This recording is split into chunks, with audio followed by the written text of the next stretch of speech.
Kind of jump into not a whole ton of big stuff, but a few things. The aggravated assaults, both of those are essentially just reports. One of them was a person that had their car damaged, and then when they yelled at the suspect threatened him with a knife. No injuries with that. The suspect ended up leaving.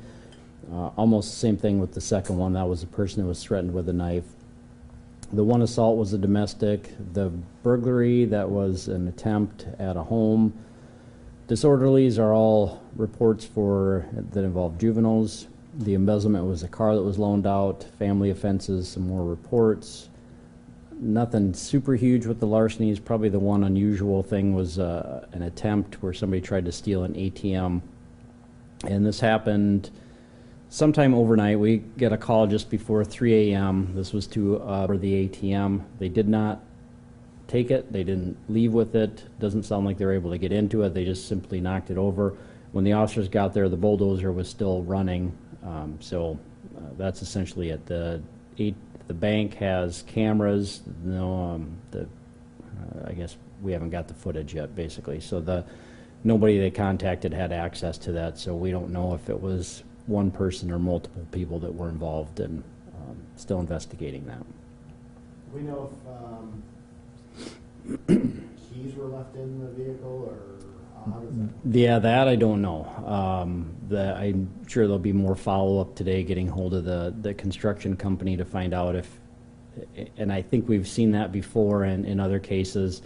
Periodically, the construction, when they're doing construction, keys sometimes inadvertently are left in machinery. I don't think it happens that often, and I don't know if that was the case here, where it was accidental, or if there's something else going on.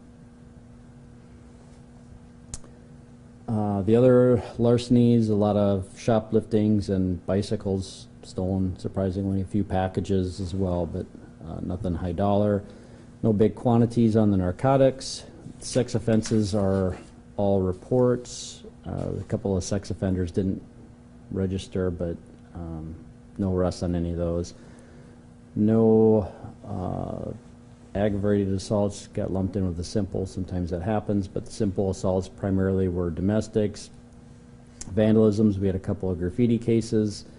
The weapons violation, the first one was a guy that fired a shotgun into the air. It was around just after midnight near 48th and Ellis Road. Some neighbors were outside, and all of a sudden this guy came out, fired the shotgun into the air. Ultimately, he was arrested for reckless discharge. There were no injuries. And the second was a road rage incident.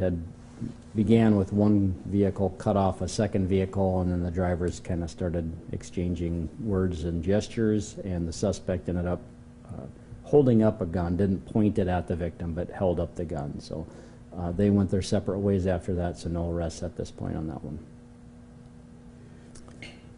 Bless you. That's all the stuff I have, unless you guys have anything else. Can we get the name for the arrest? The weapons violation? Yeah. Yeah. His last name is Barry, B-A-R-R-Y. First is Timothy, T-I-M-O-T-H-Y. Middle is George, G-E-O-R-G-E. He's 61, from Sioux Falls, and it was just the one charge of reckless discharge of a firearm. Thank you.